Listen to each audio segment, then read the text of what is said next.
Hi friends, நம்ம இந்த குளிர்காலத்துக்கு சூப்பரான நண்டு ரசம் எப்படி செய்யலான்னு பார்க்கலாங்க. அது நான் இன்றைக்கி வடை சட்டி எடுத்திருக்கேன், மண்பானை.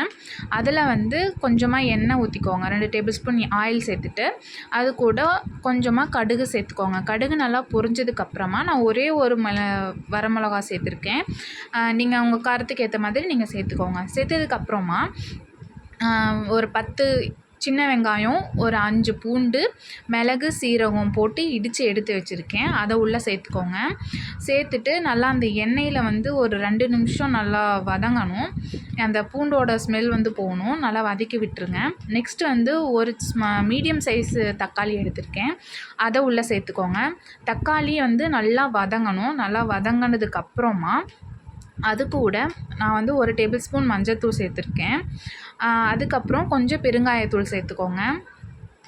சேர்த்துட்டு நல்லா மிக்ஸ் பண்ணி விட்டுருங்க.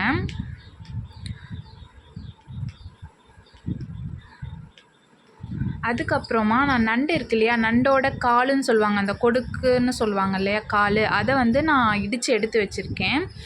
அதை உள்ளே சேர்த்துக்கோங்க. அதோட சத்தெல்லாம் உள்ளே இருக்கும் இல்லையா, அது நல்லா ரசத்தில் இறங்கணுங்கிறதுக்காக நான் எப்போவுமே இடித்து சேர்ப்பேன். அதை அந்த மசாலா கூட நல்லா மிக்ஸ் பண்ணி விட்டுருங்க.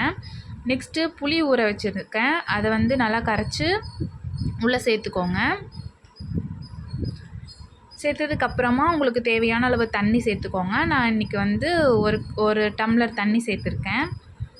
நெக்ஸ்ட்டு நண்டு இருக்குது இல்லையா, நண்டு எடுத்து வச்சுருந்தோம் இல்லையா, அதெல்லாமே நம்ம உள்ளே சேர்த்துக்கலாம்.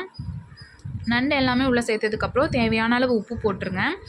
உப்பு போட்டுட்டு ஒரு 5 மினிட்ஸ் விட்டுருங்க. நண்டோட ஸ்கின் நல்லா ரெட்டிஷாக மாறணும். அப்படி மாறிடுச்சு அப்படின்னா நண்டு வெந்துருச்சுன்னு அர்த்தம். வெந்ததுக்கப்புறமா புதினா தழை தூவி இறக்கி வச்சுருங்க. அவ்வளோதான், நண்டு ரசம் ரெடி.